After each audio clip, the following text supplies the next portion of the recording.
But legitimately, what if Seth Trimble keeps this up?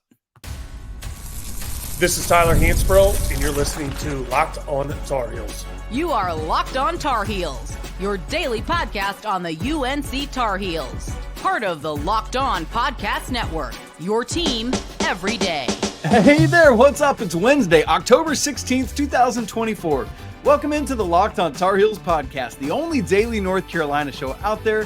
I'm your host and good buddy Isaac Shade, and we're hanging out with our guy, Coach Pat Kilby. He's over there to my side if you're watching. You can just imagine it if you're listening. And you're joining us at the place to get your Carolina content every single day. It's all part of the Locked On podcast, where it's your team every day.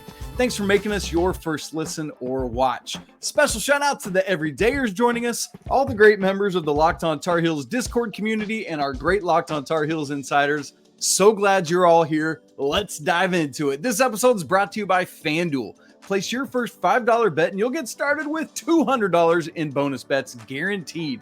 Visit FanDuel.com to get started. Pack Kilby. It is What If Wednesday, post-Memphis exhibition edition. And we are recording on Tuesday night after our live postcast, which was bonkers. You all turned out in droves, over 300 people in real time for an exhibition game. This season is going to be off the charts. It's going to be insane, and you're not going to want to miss a second of it. Make sure you are tuned in. We'll do it again after Johnson C. Smith, so be buckled up and ready for that. Pat Kilby, Carolina goes to Memphis, wins 84-76 without the ACC reigning player of the year and newly minted ACC preseason player of the year and first teamer. Glad the ACC media got that right this time around. So, Pat, here's what we're going to do.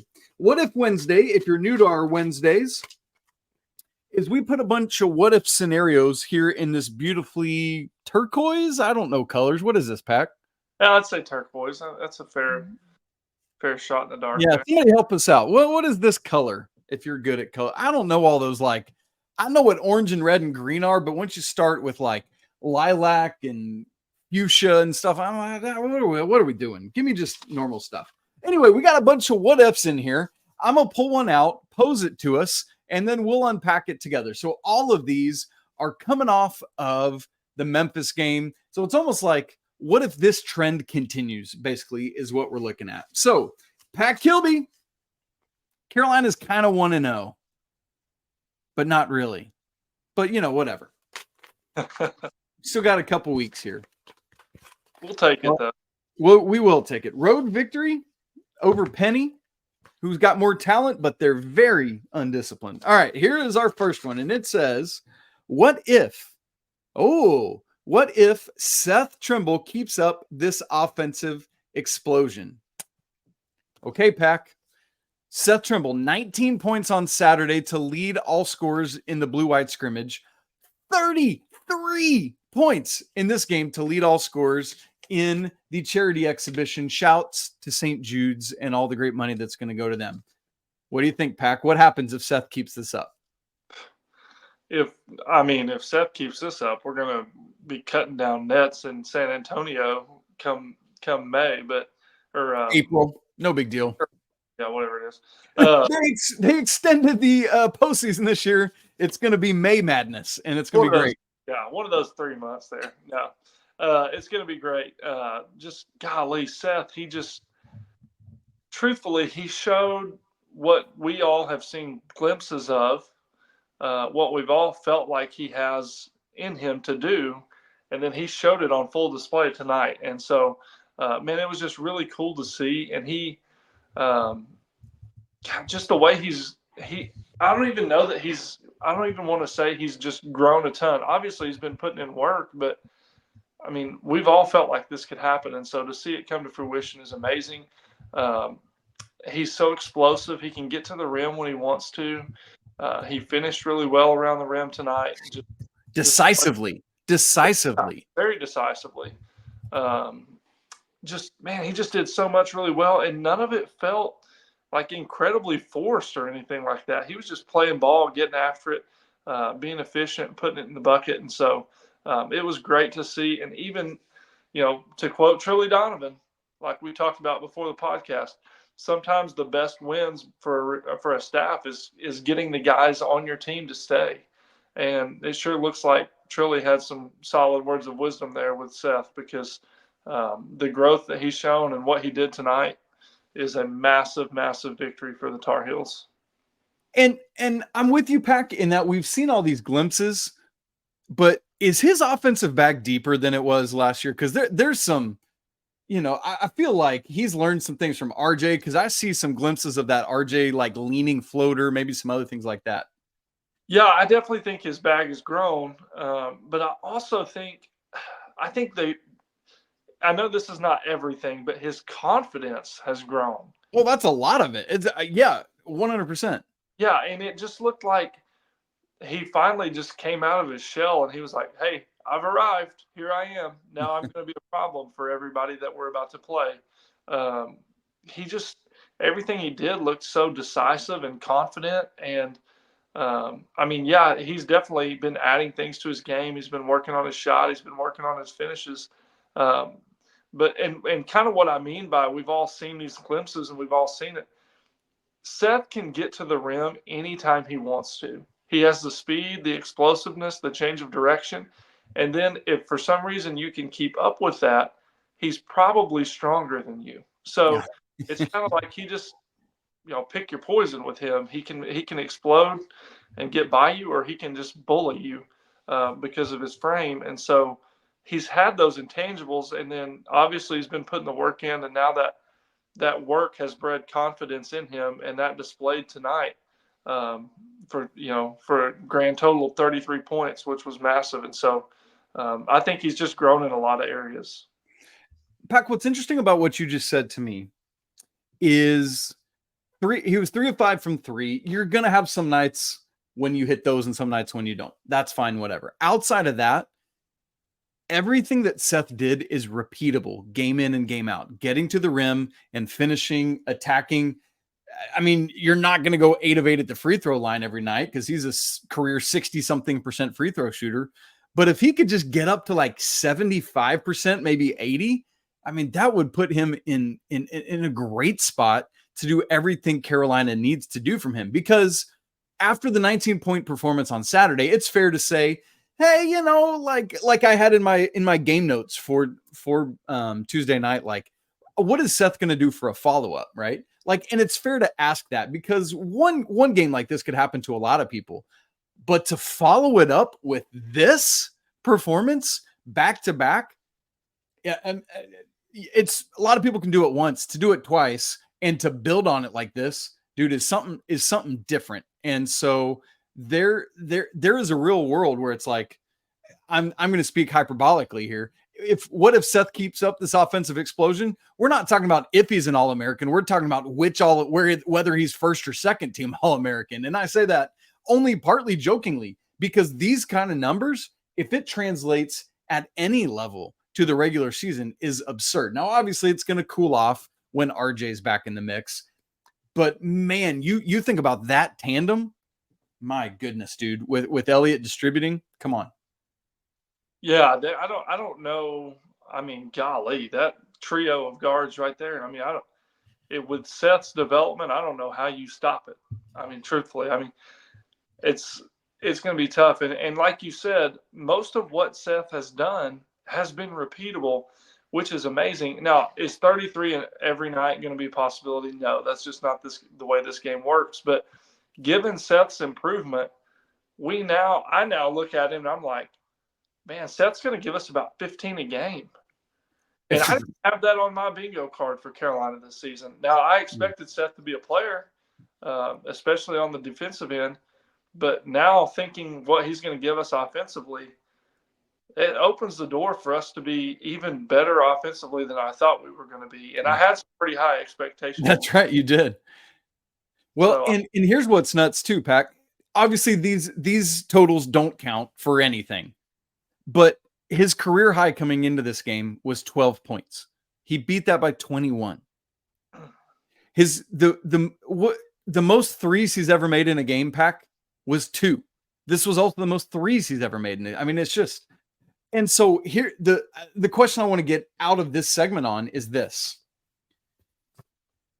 I know that and Elliot, Cadeau, RJ Davis, Seth Trimble, 1, 2, 3 is short and will probably get exposed in some ways. But if he's going to continue doing this, you simply cannot keep him out of the starting lineup. Or I mean, is there a world in which, like, if he's bringing that level of consistency, I almost don't want to microwave him off the bench. You almost need that in the starting lineup. What's your philosophy with that, coach version of Pat Kilby? So that's kind of a loaded question. So I'm going to do the best that I can to answer that in the simplest terms. I think offensively speaking, you got to play your best players. And Seth is proving that he is in that five. There's no doubt in my mind now. And then, defensively, the way I look at it, especially in like more of like a new age, statistically speaking, size-wise, would we be giving up a lot? Yeah. But switching and being at a size deficit doesn't hurt you as much as you think it does. Now, obviously, it could hurt us some on the glass. But, with switching, just real quick, I'll kind of walk you through this. Yeah. If you are going to attack a matchup, so let's say Seth switches on to somebody or even RJ or Elliot, whoever, and people think that they want to attack that, well, the defense is a little bit of advantage because now they know exactly what you want to attack, so they can adjust to that. And switching doesn't hurt as much as you think it does. And so what I'm getting at is Carolina, if they can gain more offensively by having those three guys on the court at the same time, then it's a must because I think that what they bring offensively will outweigh what they give up defensively. And especially given like what we're talking about, Seth's development, Elliot being able to distribute the ball just so incredibly well. Sheesh, dude. Obviously what we know RJ can do. I don't see how you could stay away from that. And it's not like we don't have options to come off the bench and fill Seth's role from last year. We've got plenty of depth there too. So I'm with you. I think if Seth is going to show this, to be who he is consistently, I don't see how we could hold him back. Especially because it's not a one-way street. He's your best individual defender too. And we'll see, how Drake plays into that, but he's young. It's just he's not going to be at the same level as Seth. So that's the thing with Seth is it's always been like the defense is there. Can the offense catch up? And if the offense is going to do this at any, like the 15 points, like you said, no, he simply cannot be on the bench. We've seen other schools around the nation succeed with a 1 through 3 at this size. Like you can make it happen. Just be annoying as crap and be the defense that Carolina played to start the second half, and you'll pull that off. Go ahead, Pac. And let me ask you this: who starts if Seth doesn't? That's okay. So this is one of the things I've been wrestling with a lot. And we talked about it in the postcast because here's the thing. 3 of the 5 I fully feel set with. We're going to talk about Jaylen Washington here in a minute, dude. He's locked in at 5 now. I'm sold on that. Agreed. Wow. We're going to talk about that in a minute. But then obviously Elliot and RJ are locked in at 1 and 2. And so you've got the possibilities at 3 and 4 of there's 5 guys. Ian Jackson, Drake Powell, Seth Trimble, Cade Tyson, Jaylen Withers. And you got 2 spots for those 5 guys to start. Agreed? That's totally. Good luck, right? And from what we saw on Tuesday night, I think at least starting the season, neither of the freshmen are in the starting lineup. Give them some time to get used to it. So that narrows it down to you're starting 2 of these 3. Seth Trimble, Cade Tyson, Jaylen Withers. Yeah, I totally agree. And here's the thing. I love all 5 of those guys, but when you sit down and look and you watch what we just watched tonight, there's not a world where you're keeping Seth out of that. No. And even not just tonight, but the blue and white scrimmage. I mean, that's essentially 2 exhibition scrimmages, whatever, in a row that Seth has dominated. And so I just don't see how you can keep him out. And I know a lot of people have argued for Ian. And obviously the young man is talented. Drake is talented, but it's just not even a question. You watch him live, and he's more than proven himself, and he's earned it. So I think we're just going to have a hard time not keeping him in the top 5. Which means we owe big apologies to Mama Trimble, right? She came after us after our Seth preview. And you know what? Hand up, if that's what's happening, sister, your young man is an absolute dude. And Pack, it's interesting too. I'll say this, and we need to move on. But the first substitution was both all three of Ian, Drake, and Allen Lubin all coming in at once, and left Elliot and Cade out and brought Wash, Seth, and who else would it? And Jay Witt out. So I think we're going to see some wholesale substitutions like that at times. So, man, lots of interesting stuff. Okay, Pack, we've gone on way too long about Seth Trimble, gushing over him, but why not after what he's been doing? Wow, wow, wow. Okay, next up, we got more What If Wednesday to get out of this bowl. Going to be some great stuff. We're going to turn our attention to Jay Wash. I have a feeling that's what's coming out of the bucket next, Pack. We'll do that in just a second.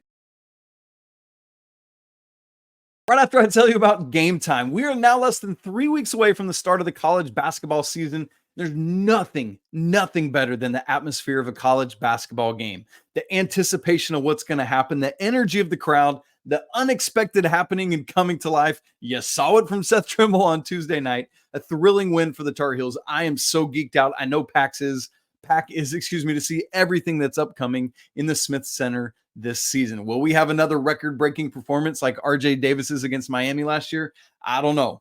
But thankfully, there's a ticketing app called Game Time that helps you get great tickets at a great price to see what's going to happen. And not just for sports. Game Time has it for all events.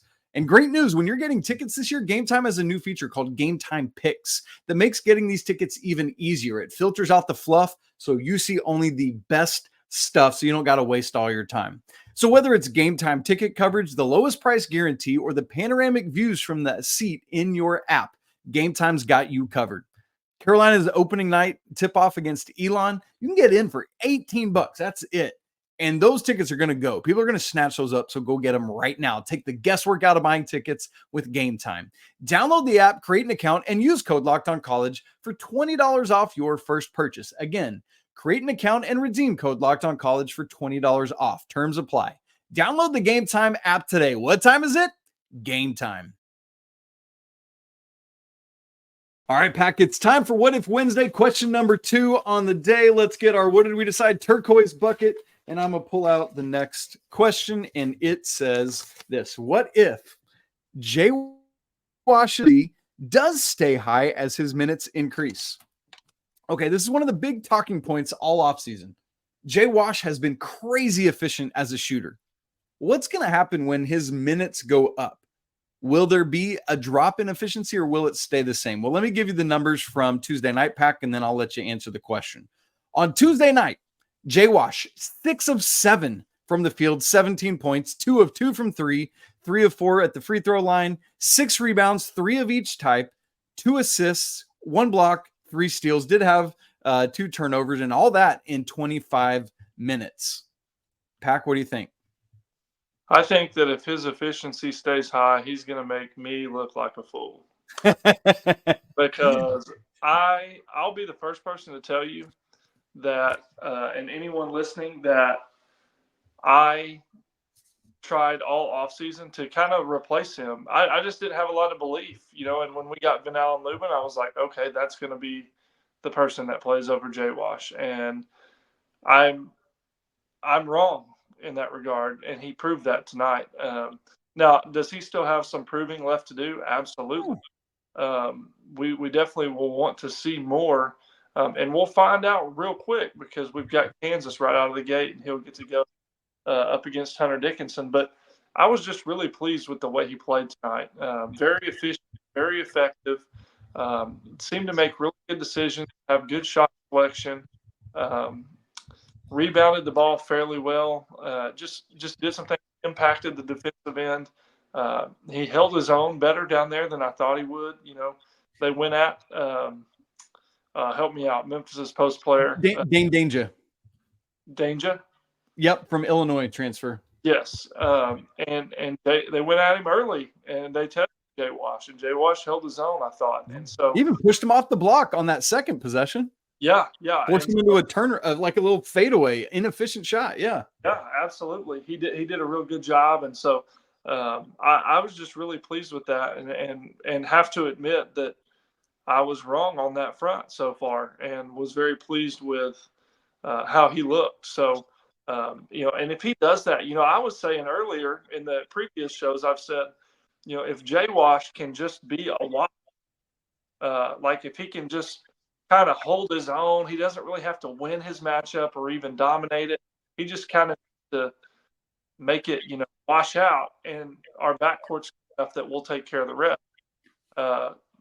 And that, after seeing him now, I'm thinking, hey, this dude's a real weapon. So definitely something to keep an eye on moving forward. But I love the way he played tonight, and he definitely is in the early stages of making me look like a fool. So, well, you know what? I'm sitting right there with the dunce cap on right beside you, man. If that's true. So, yeah, I mean, what was it John Rothstein had said a couple weeks ago? Like Carolina's collective front court needed to average like 15 and something, I think he said 15 and like 15 points and 12 rebounds. Yeah. And that's definitely, we blew that out of the water. Yeah. Let's see the front court. Are we counting Cade in the front court? I don't know. Anyway, Jay Wash had 17 by himself. Jay Witt had 6, and 6 for Allen Lubin. So that's 12 and 7, 29 points and a bunch more rebounds than that. I mean, but that's the thing. Like in the live postcast, I had written into my notes here. Silver Freak asked, could Jay Wash average 15 and 7?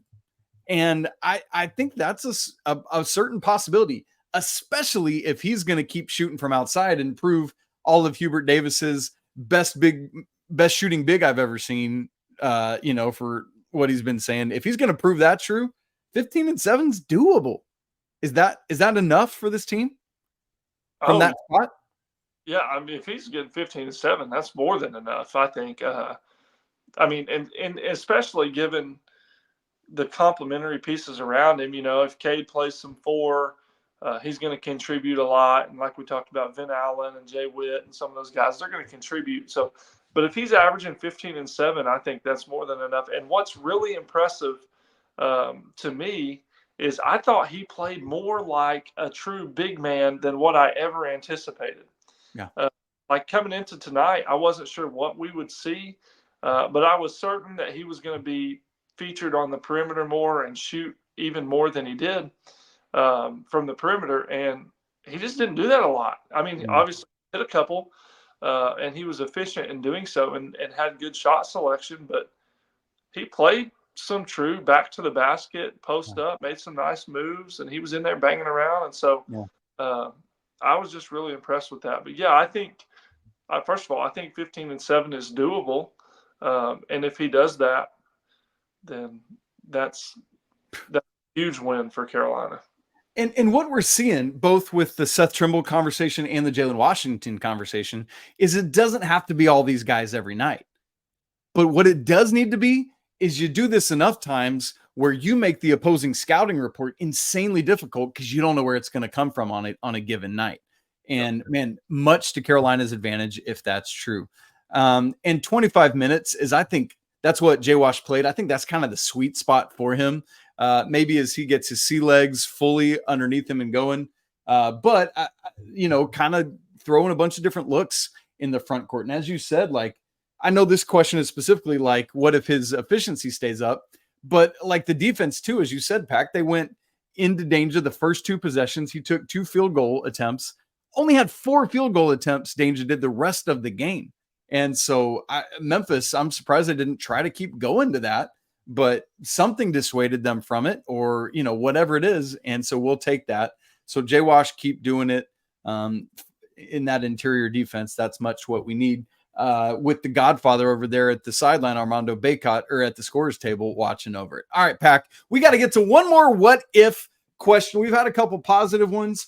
I'm nervous we might get a bad one coming out of this, a potential negative. So we're going to get to that. One final what if for today coming up in just a second. Right after I tell you about FanDuel. Hey, NFL fans, you can start the season with a big return on FanDuel, America's #1 sportsbook. Because when you get a hunch in the middle of the game, you can go check out the latest stats, view live play-by-play, and so much more on the same page where you place your bets. You'll get started with $200 in bonus bets guaranteed when you place your first $5 bet. How about some odds to reach the Final Four? FanDuel's coming out with all sorts of fun college basketball odds. We've got conference regular season champions, national player of the year, all sorts of stuff like that. Well, Final Four odds right now. Duke leads the way at plus 190. UConn and Kansas tied at plus 210, followed by Alabama and Houston at plus 260. Then Carolina, Gonzaga, and Iowa State all tied at plus 420. Rounding out that top 10 is Auburn and Arizona at plus 500. So if you want to get in on this action or any of those other lines I talked about, man, go check all of it out at FanDuel.com. It's America's #1 sportsbook. All right, Pack. What if Wednesday? We're going to get one more out of the bucket today. Let's see what we got. Got a couple more in there. Which one will it be? All right, here we go. This one says, what if Cade Tyson shooting never comes around? What if Cade Tyson shooting never comes around? Pack, what do you think? Well, here's the deal. It obviously didn't come around in the exhibition against Memphis. And I think he was 1 for 6 from 3. Is that right? That's correct. That's correct. And so, and Saturday was 0 of 3 from 3. I should mention in blue-white scrimmage. Right. And so here's the deal. I think specifically talking about the Memphis scrimmage, he was still very impactful. I thought he did a really good job rebounding. Obviously, I mean, he was our leading rebounder. He finished with 9. Let's not brush past that. This dude led the team in rebounding with 9. Yeah, and the thing is obviously we've talked about this a lot, and many Carolina fans know this. Rebounding is a major question mark with this team, and so we'll take it wherever we can get it. And Cade does a very good job of that. And so, even though his shot wasn't falling, he was still doing things that were helping the team. Specifically with that. And then I also thought Cade did a really good job of, first of all, he's very fundamental, and I love that about his game. He does a great job of utilizing shot fakes and pass fakes, and he utilized that against Memphis and got to the rim some. And so I love to see that. And I think it's really good to see guys that are known as shooters do that, because a lot of times it's easy if you're not hitting shots to kind of just shut down, because specifically with younger players, because they think that's what they contribute to the team. But older, more mature players like Cade showed that he is against Memphis, they find other ways to contribute. And so I was really encouraged by that. But I will say I expect his shot to come around. Obviously, this guy's an elite shooter. We know that. It's been proven that he's been consistent over his time at Belmont. And while this is a different level, shooting is shooting, and he can do that. And the other thing is Cormac kind of got off to a similar slow start last year, and he came around just fine. So I'm not really concerned with that. I think it's going to turn around, but even if it doesn't, he still gives a lot of value to the team. Yeah, Pack, one specific moment. I mentioned this on the live postcast, and you and I were talking about it beforehand, but I think it bears repeating. What a specific moment in this game that was so impactful to me was the 1-3 that Cade did hit was down in the corner. Elliot found him literally the next possession, same spot, same situation. And instead of settling, pump fakes, because he had just made one, guy bites, and he's to the rim, and he finishes. Now, I know some people would say, well, yeah, because he's nervous. He didn't want to take a shot because he's been missing a bunch of them. No, that's a dude that knows how to play, knows how the defense is coming after him, and knows I just made one. So now you think I'm going, you're going to fly out at me, and then I'm gone past you. And that's who this dude is. Not only is he doing that, not settling for threes all the time, but adding those rebounds and doing other things to help his team win. And Pack, that to me is a massive deal. Yeah, I totally agree. And one thing I'll add about Cade that I don't know that we necessarily saw against Memphis, but we're going to see over time. I think Cade is a very good passer and someone who moves really well off the ball, and just kind of provides spacing and IQ. And even if he's not scoring or hitting threes, he's doing some good things out there. And so I think we just need to really give him some grace and some patience. He's going to come around and be a really great player for us.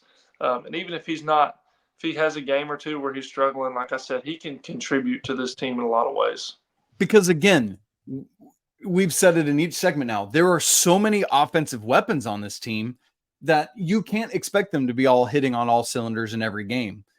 But the good news is that when Seth does cool off, or when J-Wash doesn't shoot like he did, Cade's going to be hitting, or RJ's going to be hitting, or, somebody unexpected is going. And it's just, there's a bunch of different ways this team can attack it. And that's encouraging to me. And man, I can't wait to see it. And I love Coach Davis, just encouraging, and in fact, getting mad at Cade when he didn't take wide open threes, when he was sitting there 1 of 6 from beyond the arc. Pack, what is it as a coach when you're imploring your shooter to keep shooting, even when he's 1 of 6? Why is that so important? Well, it just breathes that confidence into them, right? Like, hey, because a lot of times players, and I've even done it as a player, you miss some shots and then you start to get in your own head. Well, I'm out here to hit shots and I'm not doing that. So, is coach losing confidence in me? Am I about to come sit on the bench or whatever? But no, at the end of the day, Hubert, did a great job of letting him know, shoot or shoot, man. We brought you here to hit shots. You're not going to hit all of them. We still think you're a great shooter. Shoot the ball, And so sometimes players just need to hear that and be reminded, hey, coach is still in my corner. I got this. And I did want to add too, and I know this doesn't really have anything to do with what we're talking about.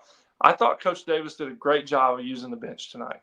And I know that's been a question mark, but he did a good job of keeping those guys fresh and getting everybody in and running them out there and getting after it. And so I love to see that too. So very encouraging. Coach Davis just leading this program in general. He does a great job, and I'm fired up about it, man. I loved what I saw from the Tar Heels today. Okay, Carolina goes on the road to Memphis, turns an 11-point first half deficit into as much as what is it, 15 points? Was that the biggest lead? Yeah, 76-61 at one point was the biggest lead, largest lead. Yep, 50. Yep, you called it, with 6 minutes and 17 seconds left. And so, man, I mean, what a turnaround again! All coming from Carolina's defense, which set the tone in the second half. That is critical, and that is great. So, man, fun show. Love What If Wednesday. Love that we got to use it this show to unpack some takeaways from the game. So much fun. So glad to be together. It was great to get to do this with you, buddy. Gang, thanks so much for tuning in. If you haven't subscribed to Locked On Tar Heels on video and audio, make sure you do so that you don't miss a second of our show. If you're watching on YouTube, make sure to also hit that bell notification so that you don't miss a second. As soon as we go live, you'll get a bell, you'll get notified, and you can tap right in. If you haven't subscribed to the Locked On Tar Heels Discord chat, man, you're missing out on that. It's a great place to be, a healthy Tar Heels fan forum where we love and respect one another, but have a great time talking Tar Heels. The link for that is in the show notes, and it's free to join. If you want to go deeper, you can join the Locked On Tar Heels Insider program, where you get to chat with me one-on-one through text and get access to all sorts of other goodies that make it worth you being part of that. The link is also in the show notes. 2-week free trial, and then just $5 a month after that. A great way to support the show. You guys know the drill. It's always a great day to be a Tar Heel. We'll talk again tomorrow, but until then, Pack, tell them, buddy.